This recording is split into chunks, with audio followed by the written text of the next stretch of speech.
Welcome to this explainer. Today, we're diving straight into the real nitty-gritty of planning a Montessori home environment. We're going to break down the essential learning tools across the four major developmental stages, literally from the toddler years all the way up through 6th grade. And let's be real, for those of us trying to pull this off without entirely draining our bank accounts, we're going to find out exactly where a strategic DIY setup can save you big, all while keeping that incredible educational value totally intact. So here's our roadmap for today. We'll start with planning your home framework, move into the toddler practical life setup, hit the primary iconic learning tools, shift into the lower elementary big picture, tackle upper elementary advanced abstraction, and finally wrap it all up with master planning, buy versus DIY. Let's get into it. All right, starting with planning your Montessori home using what we call the E, D, and O framework. When you're putting together a prepared environment, organization is just everything. In our source material, every single learning tool gets one of 3 tags. First up is E for essential. These are the materials doing the heavy pedagogical lifting. Their precise design literally is the lesson, so they're super hard to substitute. Then we have D for DIYable. You're buying into the concept here, but you can totally make the actual object yourself for your home DIY setup. And finally, O is for optional. You know, those nice-to-have enrichment items that definitely aren't core. Getting a grip on this framework empowers you to know exactly what to buy and what to make. Now, the very first question on every parent's mind when they start eyeing these beautiful, meticulously crafted learning tools is, of course, the cost. Like, if you were to just click Add to Cart on every single item in a traditional curriculum, what kind of financial damage are we actually talking about? Well, a full birth to 12 setup can hit an intimidating high estimate of right around $7,900. I know. That is basically the price of a decent used car. It's enough to induce some serious sticker shock for sure. But hey, take a deep breath, because I promise we are going to radically rethink your planning and drastically shrink that number using some really smart DIY setups. Okay, let's move into our first major stage, toddlers, focusing on the practical life setup for ages 12 to 36 months.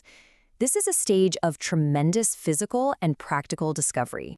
A full toddler environment is going to run roughly $530 to $1,200 total.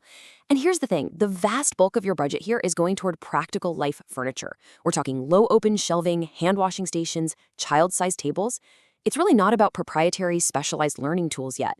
You've got some sensorial items like an object permanence box and language items like sturdy board books, but the foundation is truly just about creating a physically accessible space. So the absolute crucial takeaway here, a DIY setup saves you the most money during this toddler phase.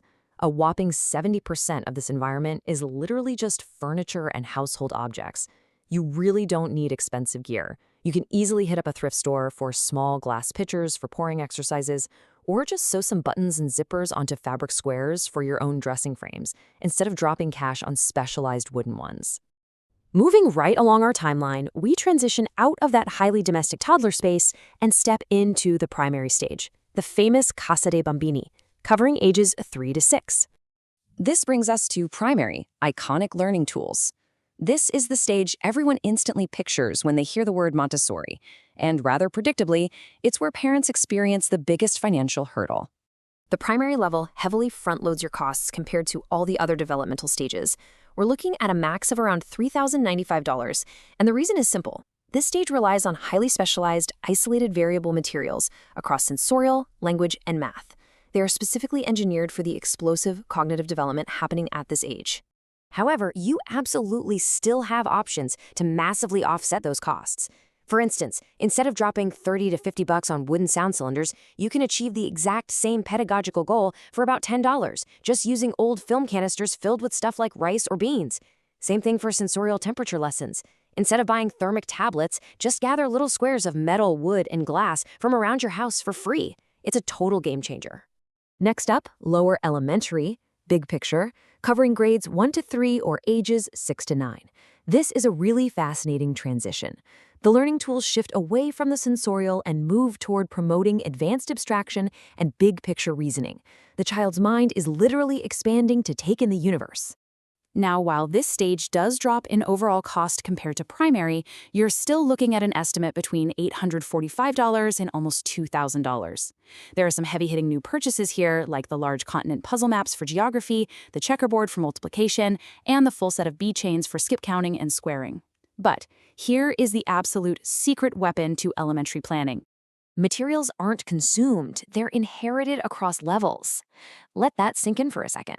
What this means is that those expensive primary learning tools you already bought, like the golden beads and the geometry cabinet, they carry over directly into lower elementary. Your initial heavy investment during the CASA stage just keeps providing massive educational value year after year. All right, let's look at upper elementary, advanced abstraction. This is for grades 4 to 6, ages 9 to 12. At this point in the developmental stages, the prepared environment shifts radically, once again, to meet the needs of an older, highly abstract thinker. What's really cool here is how the focus completely pivots toward actual research tools. In biology, your key material is now a real student microscope, which might run $50 to $120. In math, you're looking at power of 2 and 3 cubes. In history, you're diving into primary source packets. Because we're moving away from specialized wooden manipulatives, the total stage cost drops significantly to between $665 and roughly $1,600. And because the learning tools are now highly project-driven, you'll find that much of the upper elementary curriculum relies heavily on DIY setups and library resources. You are basically guiding a junior researcher now. They're using dictionaries, atlases, and conducting real experiments. The need for expensive proprietary apparatus is almost entirely gone, which gives your budget a very welcome break. So let's bring it all together for master planning, buy versus DIY. We need a strategic takeaway so you can allocate your budget for maximum impact across all these stages. The highest leverage cost-saving moves boil down to 3 simple steps. Step 1, maximize your DIY setups for sensorial substitutes and practical life tools using everyday things from around your house. Step 2, do not buy pre-made paper materials. Print your own nomenclature and 3-part cards using free resources online. And step 3, save your budget to invest only in the real versions of materials where precision is absolutely non-negotiable. Which brings us to the most important list. The essential 6 must-buys. These are the pink tower, the brown stair, the geometric cabinet, the golden beads, the metal insets, and the checkerboard. Why these 6?